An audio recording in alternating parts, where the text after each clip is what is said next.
Shalom, puji nama Tuhan. Selamat pagi saudara. Jumpa lagi dalam program Pastor Talk dari Zion Church of Christ. Pagi ini saya akan membagikan renungan dengan topik Kristus sudah membebaskanmu. Kita baca bersama dulu ayat utamanya yang diambil dari Galatia 5 ayat pertama. Supaya kita sungguh-sungguh merdeka, Kristus telah memerdekakan kita. Karena itu, berdirilah teguh dan jangan mau lagi dikenakan kuk perhambaan. Kalau kita bicara soal kemerdekaan, apa sih yang terlintas di pikiran saudara?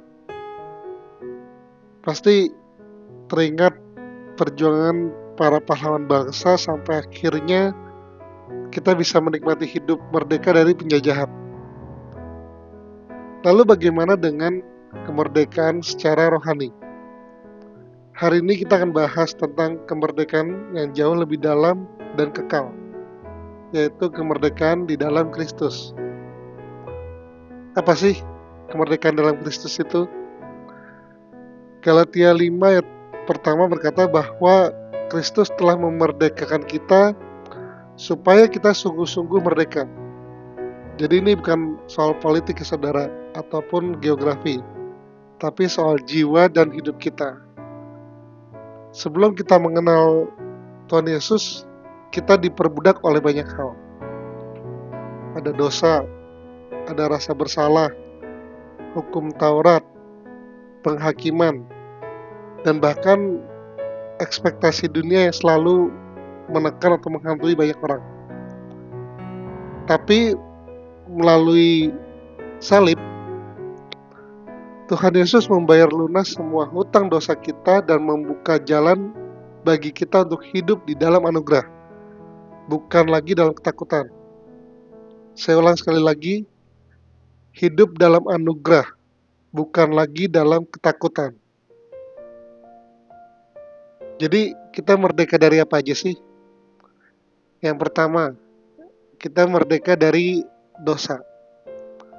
Dalam Roma 6 ayat 14, firman Tuhan berkata bahwa dosa tidak lagi berkuasa atas kita, karena kita hidup di bawah kasih karunia.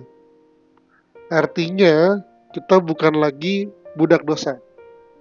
Kita sudah punya kuasa dalam Kristus untuk berkata tidak pada godaan apapun. Yang kedua, kita merdeka dari rasa bersalah. Banyak orang hidup yang selalu dibayangi oleh masa lalu. Nah, di Roma 8 ayat pertama, firman Tuhan berkata, tidak ada penghukuman bagi mereka yang ada di dalam Kristus. Itu artinya kita bisa berjalan maju tanpa harus menoleh ke belakang lagi. Jadi saudara jangan selalu teringat atau terikat oleh rasa bersalah. Karena di dalam Kristus tidak ada penghukuman. Yang ketiga, merdeka dari standar dunia. Zaman sekarang dunia punya banyak banget standar. Harus sukses, harus cantik, harus kaya, harus viral. Tapi Kristus memanggil kita untuk hidup dalam identitas kita sebagai anak Tuhan. Kita nggak perlu lagi membuktikan siapa kita di hadapan manusia. Nah, saudara juga perlu ingat, kemerdekaan itu bukan alasan untuk kita bisa hidup sesuka hati kita. Dalam Galatia 5 ayat 13, firman Tuhan mengingatkan, saudara-saudara, kamu telah dipanggil untuk merdeka. Tetapi janganlah kamu mempergunakan kemerdekaan itu sebagai kesempatan untuk kehidupan dalam dosa. Artinya, kemerdekaan dalam Kristus bukan untuk kita bisa hidup seenaknya, tapi untuk kita bisa mengasihi, untuk melayani, dan untuk hidup dalam kebenaran. Nah, bagaimana hidup kita sebagai orang-orang percaya yang sudah merdeka dalam Kristus? Saya bagikan beberapa poin. Yang pertama, berdiri teguh dalam kebenaran firman-Nya. Artinya, kita jangan mau lagi diikat oleh rasa bersalah, kebohongan iblis, ataupun tekanan dunia.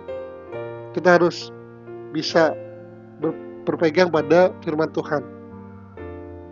Yang kedua, hidup dalam kasih. Kita pakai kemerdekaan ini untuk membangun orang lain, bukan untuk menjatuhkan. Yang ketiga, taat karena kasih, bukan karena takut.